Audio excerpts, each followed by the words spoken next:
Jeff ایک بہت ہی مہنگے قسم کے ریسٹورانٹ میں کام کرتا ہے اور اسے روزانہ $70 کا معاوضہ ملتا ہے، جبکہ اسے ہر کلائنٹ کو سرو کرنے پر، ہر گاہک کی خدمت کرنے پر اس کو اوسطاً $10 کی ٹپ بھی ملتی ہے۔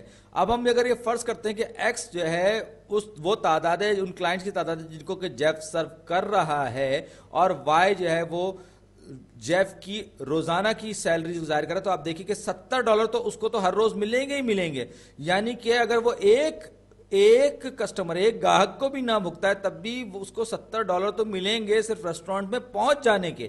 اس کے بعد جب وہ ہر کلائنٹ کو، ہر گاہک کی خدمت کرے گا تو اس کے نتیجے میں اس کو $10 کی ٹپ ملے گی، جو کہ ہمیں سوال میں بتائی گئی ہے۔ تو اس کا کیا مطلب ہے؟ 70 تو اس کو ریسٹورانٹ پہنچنے کے ملے، ہر کلائنٹ کو سرو کیا، ایک کلائنٹ کو سرو کیا تو اس کو $10 ملے، مزید ایک کلائنٹ کو سرو کیا مزید $10 ملے۔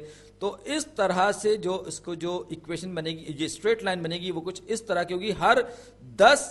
ہر ایک کلائنٹ کو سرو کرنے پر اس کو $10 ملیں گے۔ اگر وہ 6 کلائنٹس کو سرو کرتا ہے تو 70 تو اس کی بیس سیلری ہوگی جو اس کو ریسٹورانٹ پہنچنے میں، مزید اس میں 70 وہ گئے اور 60 وہ، تو 130 یہ ہو جائیں گے۔ تو جواب ہمارا درست ہے۔